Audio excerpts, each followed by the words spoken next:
નમસ્કાર બાલમિત્રો, યુટ્યુબ ચેનલમાં આપનું હાર્દિક સ્વાગત છે। આજે આપણે ભાગ નંબર 127માં દાખલા નંબર 126થી 135 સુધીનું સોલ્યુશન મેળવશું। તો ચાલો આપણે શરૂ કરીએ। દાખલો નંબર 126। જીવિકાએ 3 કિગ્રા ડુંગળી ખરીદી છે। 1 મણનો 5મો ભાગ બટેટા ખરીદવા અને કોથમરી 1 કિલોગ્રામનો પા ભાગની ખરીદી કરી છે। તો જીવિકાએ કુલ કેટલા કિગ્રા શાકભાજી ખરીદી? તો સૌપ્રથમ આપણે જોઈએ તો 3 કિગ્રા ડુંગળી ખરીદી, એમાં 1 મણનો 5મો ભાગ બટેકા ખરીદ્યા। 3 કિલોગ્રામ ડુંગળી અને મણનો 5મો ભાગ બટેકા, એટલે હવે 1 મણ એટલે 20 કિલો થાય।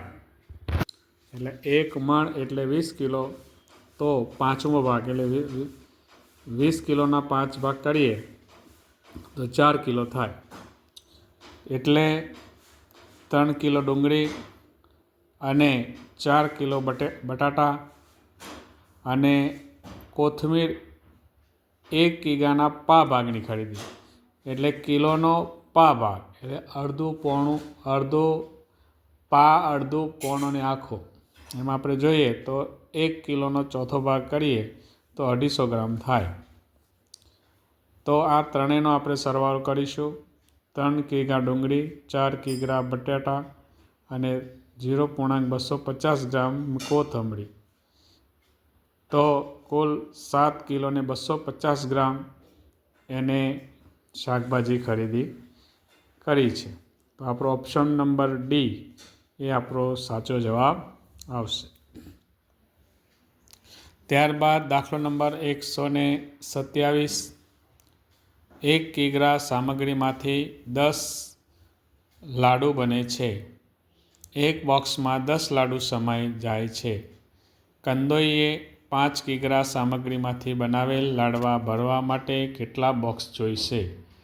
હવે આપણે અહીંયા જોઈએ તો 1 કિલોગ્રામમાંથી જે સામાન છે એમાંથી 30 લાડુ બને છે।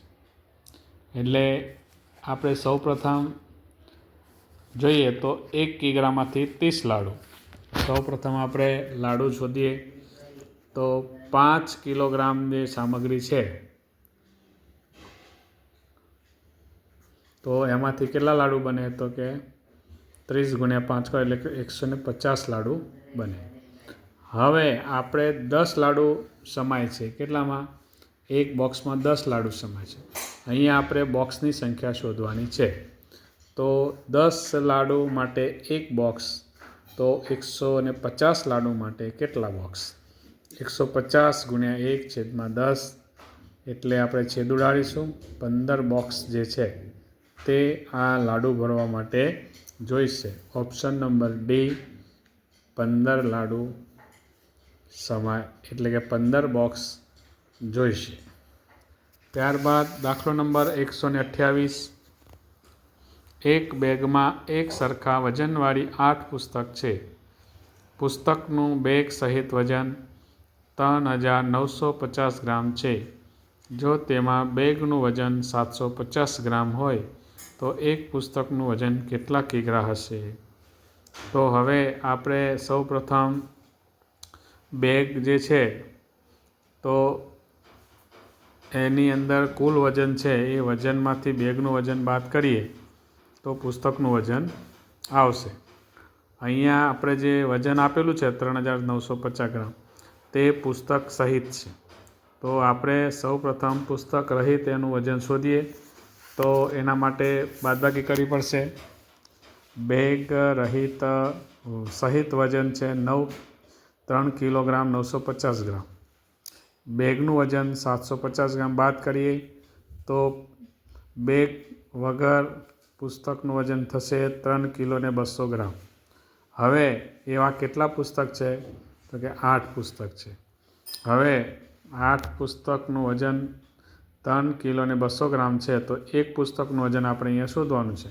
તો કેટલું થશે? તો 3 કિલો ને 200 ગ્રામ ભાગ્યા 8 કરીએ તો આપણને 404 કિલોગ્રામ જે છે તે આપણને જવાબ મળે 0.4 દશાંશ ચિહ્ન જે છે તે આવશે, કારણ કે અહીંયા ગ્રામ 8 પુસ્તક છે અને આપણે 3 કિલો ને 200 ગ્રામ છે, એટલે એના 1000 વડે ભાગીશું તો આપણે 0.4 આવે, પણ 1000 વડે ભાગીએ તો એકમ, દશક, 100 અને 1000, એટલે આ રીતનો જવાબ આવશે 0.4 દશાંશ એક પુસ્તકનું વજન.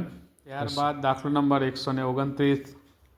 હાર્દિકે 1 કિગ્રાના પોણા ભાગના વજનના કાજુ લીધા, 1 કિગ્રાના અડધા વજનની બદામ લીધી અને 1 કિગ્રાના પા વજનનું બમણું દ્રાક્ષ લીધી, તો તેને કુલ કેટલા ગ્રામ ડ્રાયફ્રૂટ ખરીદ્યું કહેવાય? તો સૌપ્રથમ આપણે જોઈએ તો 1 કિલોના પોણા ભાગ, આપણે આગળ પણ જોયું હતું કે પોણો ભાગ એટલે કોઈપણ વસ્તુનો ત્રીજો ભાગ. કુલ આ પા, અડધું, પોણો અને આખું કરીએ તો એક વસ્તુના 4 ભાગ કરીએ, એ તો 3 ભાગ જે છે એને પોણો ભાગ કહેવાય, 2 ભાગ હોય તો અડધો કહેવાય અને પા હોય એને પા કહેવાય. તો અહીંયા આપણે જોઈએ તો કિલોનો પોણો ભાગ 250 ગ્રામ 750 ગ્રામ થશે. એ કાજુનું વજન થશે. ત્યાર પછી 1 કિગ્રાના અડધા વજનની બદામ એટલે અડધો ભાગ ગણીએ તો 500 ગ્રામ બદામ થાય, તો 500 ગ્રામ બદામ થાય. અને 1 કિગ્રાના પા ભાગ વજનનું બમણું દ્રાક્ષ લીધી, એટલે 1 કિલોના પા ભાગ એટલે 250 ગ્રામ થાય, એનું બમણું એટલે કે કેટલું થાય તો કે 500, તો 500 ગ્રામ દ્રાક્ષ ખરીદી. બધાનું ટોટલ મારીએ તો 1 કિલોને 750 ગ્રામ થાય, એટલે 1750 ગ્રામ થાય. એટલે અહીંયા આપણે જોઈએ તો ડી ઓપ્શન જે છે તે જવાબ આવશે. ત્યારબાદ દાખલો નંબર 130. એક પેકેટમાં 6 નંગ પાઉં સમાય છે. તમારા ઘરે સામાજિક પ્રસંગ હોવાથી દરેક વ્યક્તિ સરેરાશ 3 પાઉં ખાઈ શકે, તો 120 સભ્યો માટે કેટલા પેકેટ પાઉંના લાવવા પડે? તો અહીંયા આપણે જોઈએ તો વ્યક્તિ દીઠ પહેલાં ગણતરી કરીએ કે એક વ્યક્તિ એટલે 3 પાઉં, તો કુલ વ્યક્તિ કેટલી છે ભાઈ? તો કે 120 વ્યક્તિ છે, તો કેટલા પાઉં જોઈએ? 360. હવે 360 જે છે તે કુલ વ્યક્તિ અને એક નંગ ખાય તો 360 થાય, પણ એવા કેટલા પાઉં જે છે? તો દરેક વ્યક્તિ 3 પાઉં ખાય છે, તો 120 સભ્યો માટે કેટલા પેકેટ જોઈએ?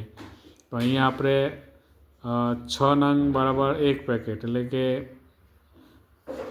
6 નંગ છે 1 પેકેટમાં સમાય, તો 360 પાઉં માટે કેટલા પેકેટ જોઈએ? તો 360 ભાગ્યા 6 કરીએ તો 60 પેકેટ જોઈશે. તો આપણો ઓપ્શન નંબર ડી આવશે સાચો જવાબ, કે કેટલા પેકેટ લાવવા પડશે? તો કે 60 પેકેટ લાવવા પડશે. ત્યારબાદ દાખલો નંબર 131. 1 કિગ્રા કેરીમાંથી 600 ગ્રામ કેરીનો રસ તૈયાર થાય છે, તો 12 મણ કેરીનો રસ બનાવવા માટે કેટલા કિલો કેરી જોઈશે? હવે અહીંયા આપણે જોઈએ તો 1 કિગ્રા કેરી હોય તો એમાંથી 600 ગ્રામ જેટલો રસ તૈયાર થાય. હવે કેરી કેટલી છે? તો કે 12 મણ. તો પહેલાં તો 1 મણ એટલે 20 કિલો, તો 12 મણ એટલે કેટલા થાય? તો કે 12 દુની 24, 240 કિલો કેરી થઈ. હવે 1 કિલોગ્રામમાંથી 600 ગ્રામ રસ નીકળે તો 240 કિલોમાંથી કેટલું? તો એના માટે આપણે ગુણાકાર કરીશું, તો 400 કિલો જે કહેવાય 600 ગ્રામમાંથી 1 કિલો, 600 ગ્રામ રસ છે 1 કિલોમાંથી નીકળે તો 240 કિલો રસમાંથી કેટલું? તો 240 ભાગ્યા 600. અહીંયા 1000 એટલા માટે લખ્યા કે ગ્રામ જે છે કિલોના આપણે ગ્રામ એટલે 1000 વડે એને ગુણવા પડે એટલા માટે. એટલે અહીંયા આપણે કિલો આપેલા છે તો કિલોના આપણે ગ્રામ કરવા પડશે, એટલે આપણે 1000 વડે ગુણ્યા છે. હવે છેદ ઉડાડીએ તો 40 ગુણ્યા 10 એટલે 400 કિલો કેરી જોઈશે, એટલે 400 કિલો એટલે ઓપ્શન નંબર 31 જવાબ આવશે. ત્યારબાદ દાખલો નંબર 132. હેમાંશીનું હૃદય 1 મિનિટમાં 72 વખત ધબકે છે, તો તો એક દિવસમાં કેટલી વખત ધબકશે? તો હવે આપણે એના માટે સૌપ્રથમ મિનિટમાં 72 વખત, એટલે આપણે અહીંયા એક દિવસ છે તો દિવસના પહેલાં કલાક ને કલાક ઉપરથી આપણે એની ગણતરી કરીશું. તો એક દિવસ એટલે 24 કલાક, 1 કલાક એટલે 60 મિનિટ. તેવી જ રીતે હવે 24 કલાક, એક દિવસમાં 24 કલાક હોય તો 24 કલાકને આપણે 60 વડે ગુણીએ તો 1440 મિનિટ થાય. હવે 1440 મિનિટ, હવે 1 મિનિટમાં 72 વખત, તો 1440 મિનિટમાં કેટલી વખત? તો એનો ગુણાકાર કરીશું આપણે કે 72 ગુણ્યા 1440 એટલે એકમ, દશક, 100, 1000, 10,000, લાખ, 1,03,680 એટલી વખત એનું દિલ એક દિવસમાં ધબકશે. એટલે કે ઓપ્શન નંબર બી આપણો સાચો જવાબ આવશે. ત્યારબાદ દાખલો નંબર 133. રમેશભાઈ દરરોજ સવારે 7:45થી 8:30 સુધી કસરત કરે છે. આજે તેમણે 15 મિનિટ વહેલા કસરત શરૂ કરી અને 30 મિનિટ કસરત તેમને મોડી પૂરી કરી. તો રમેશભાઈએ કેટલા મિનિટ સુધી કસરત કરી ગણાય? આમાં આપણે સમય શોધવાનો છે.